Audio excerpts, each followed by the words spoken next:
Thank you for clicking on the video. And here on Nerdmimic, we are presenting another game book. This is Dracula, Curse of the Vampire, and it's part of the Ace Book game series that is published by Snow Books. And it's authored by Jonathan Green that does all the books in the game series, and he has done classic fighting fantasy books as well as modern game books, and we just featured Arkham Horror game book recently. So this wonderful book is still in print. This came out in 2022, and you can still buy it on Amazon right now if you wish, but it'll be the paperback version. The version we have in front of us is the hardcover version, which only had a limited amount printed. In fact, it's probably one of the rarest books I have. There are only 50 copies in existence. All right, so, and it is, of course, signed by the author here. So I guess they had a Kickstarter for this book, which I actually did not partake in. However, I was able to obtain this rare book from the author directly, as he had an extra copy, so I'm very grateful for that. So this book has a very striking yellow cover, as you can see, with red inlay. And I thought, wow, what a weird and strange looking book. I wasn't sure if I wanted to get this version versus some of the other versions that they have out there. And it turned out that this yellow cover is not unusual. This is how Dracula was first printed and authored by Bram Stoker, of course. So here is from Wikipedia. You can see that this yellow cover with a red typeface matches. So that's the reason for that. And wow, is it really striking. You can imagine being in London and seeing this on the bookshelf when it was very rare to see a yellow book on the bookshelf, as most of them were brown and leather-bound and all that. So this book really stood out back then, and it was a big hit. And I will say that of all the game books I've read so far, wow, this one really is an epic masterpiece. It is one of the longest game books I've ever read. It has 1,000 sections. In fact, when you win, that's the section number 1,000. And there are multiple ways to play this book. You could play as Dracula. You could play as Harker, you could play as Mina, you could play as the Doctor. So there are 4 characters you could play through this book, and it is like getting 4 novels in one. For the spooky month of October, our free giveaway this month is for a sealed copy of The Hunger, a board game by Richard Garfield, where you play a vampire. How cool is that? So I'll put a link down below on how you could win this prize. If you're watching this from the future, sorry you missed out. You could click our main channel page to see our current giveaway, as we have one going on every month. I'm going to go over a general overview of this book and get into more nitty-gritty stuff about it later. But just word of warning, there are going to be spoilers ahead. So the first thing I'm going to say is that the plot of this story is basically the same as the plot of the original book, where Dracula starts off first as a nobleman, and he's trying to defend his home country from being invaded. He acquires vampiric powers, and then later on tries to go to London, trying to take over the British Empire. So all the plot points in the main story are mimicked in this game book, and that is really fantastic to see. Now you can fill in the gaps and make it more interactive. So you can play as 4 different characters. You can play as Dracula, you can play as Harker, you can play as Mina, who's sort of psychic, and you can play as a doctor. And all these characters are within the story. Now, Van Helsing is in this story, a classic vampire hunter that originated from the original book here of Dracula, that is. And but you do not play Van Helsing. You play these other ancillary characters, which is fine. And I thought maybe you go through the same pathway, but you do not. It's almost a separate novel for each character. In fact, some places in the story interact or coincide together where all 3 characters are there. But if they tell you to turn to, say, page 500, If you are playing Mina, you have to add 20 to that page number, and flip to that page. Playing as Doctor, you have to add 30. So you get a very cohesive and individual story for each character you play. So it's really neat to see that. And that's part of the reason why the book ends up being so lengthy, right? Because you have all these different points of view encompassed within this overarching story. If I have to make one recommendation for you to read first, that would probably be Dracula's point of view, as you will get a sense of all the main plot points. If you play as one of the hunters, you may miss some of the story, and which is okay too, but I prefer having the general sense of what's going on here and fill in the gaps with running the other characters later. So you can see as I am flipping through this book, there is wonderful artwork within. And this artwork is done by Koch, who did some of the artwork of the original Lone Wolf books. So very cool 80s style artwork that I grew up with. And it just, even though this book is new, it just hits some nostalgia within as well, especially that this is a game book. Now in this game book, I should also point out in the back here is an appendix that's really well done and tells you the history of the original story of Dracula, Bram Stoker's life, and how this book came to be. Also, there are some sketches showing the development of the artwork within the book. And it's pretty cool to flip through this once you're done reading the story. All right, so in this story, of course, you're going to have characters, and there are various stats that you need to be aware of. Just like Fighting Fantasy, this is not like a choose your own adventure where you have no stats to be had, and so you're going to roll dice to fight. So here is one character you can play, Hardcover, and he has agility score, which of course is how fast you can avoid things. Your combat strength, your endurance is basically hit points, and your ESP is like your sense of danger.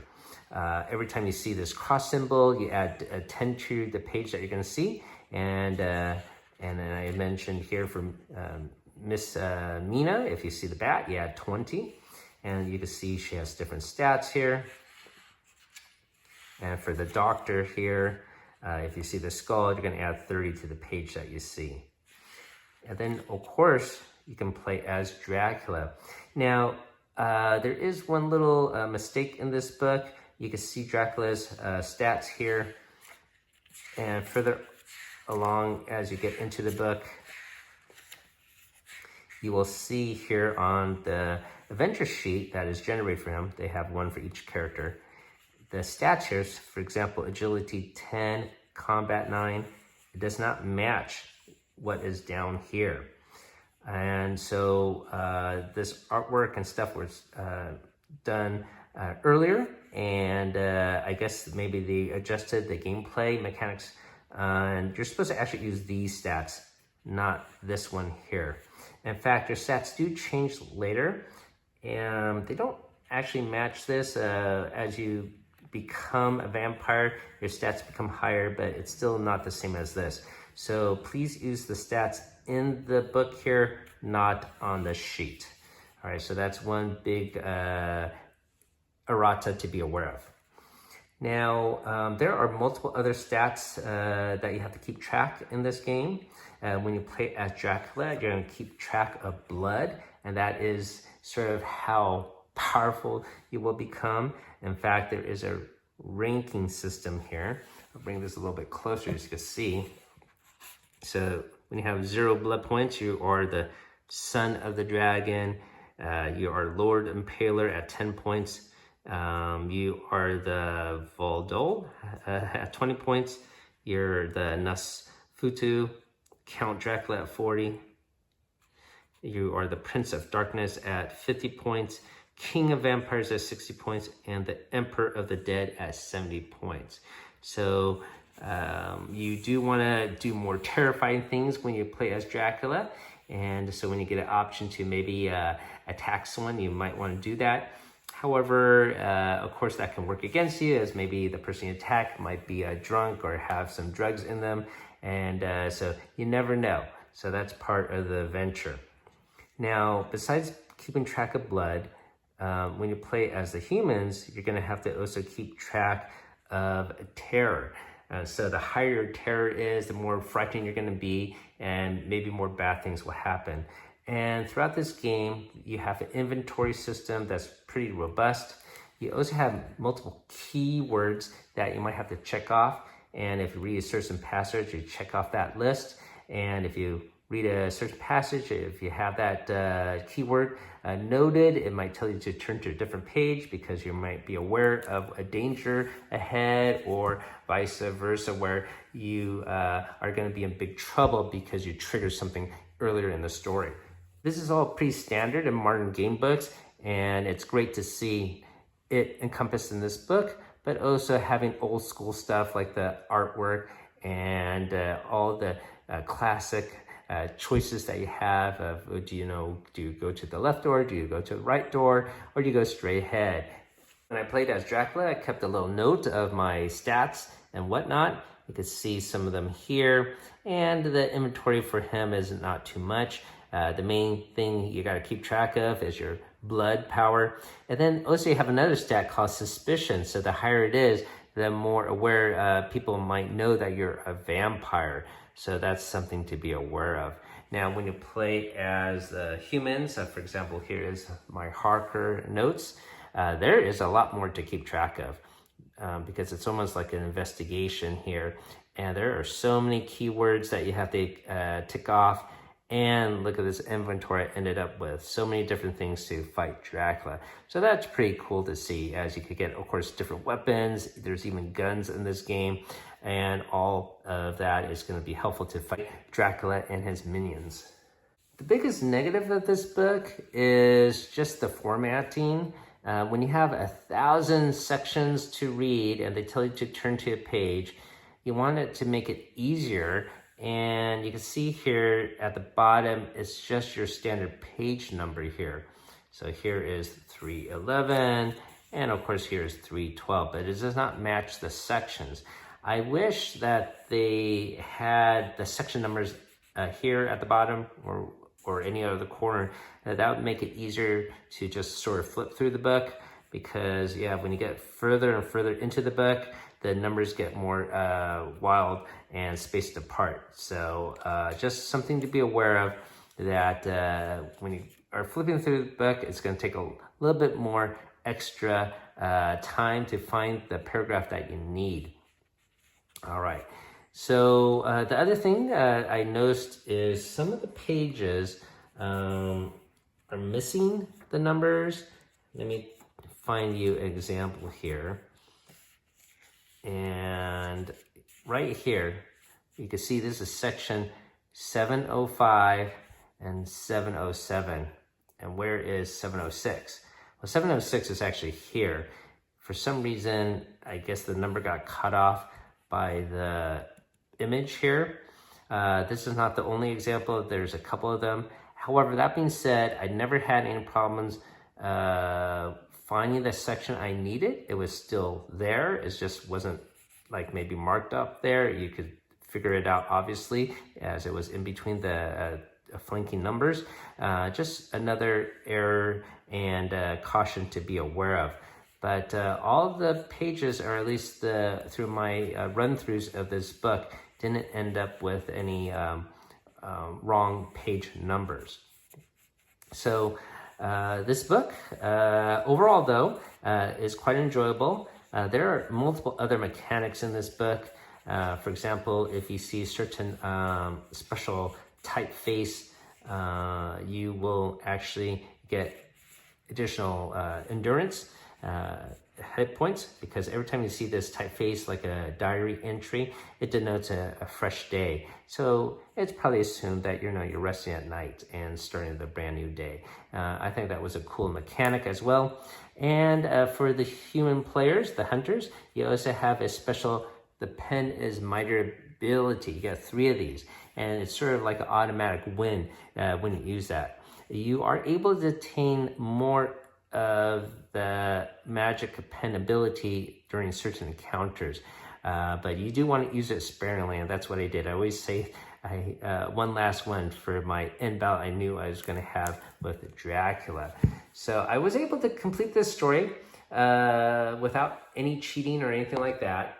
I don't think I ran into any automatic losses where you have to flip to a page and you just die instantly. I didn't encounter any of that at all. Most of it was dice rolls where you check abilities. There is, of course, combat in this game, but you can mitigate your damage by certain equipment you have or whatever ability you might want to use. I find it always hard to review these books as I'm not sure how to present it to you guys, as reading all these different passages would not be practical. However, I do hope this video gets you intrigued in this book and in this genre. And on Amazon, the price for the book, the paperback version is $20, so very affordable. In fact, all the game books in this series are only $20, but you might want to get this one first as it is chunky and the biggest one, and it's like getting 4 novels in one. So a good deal, I would think. So hopefully that encourages you to pick up a copy and support this genre. As always, thank you for watching, everyone, and keep on adventuring out there.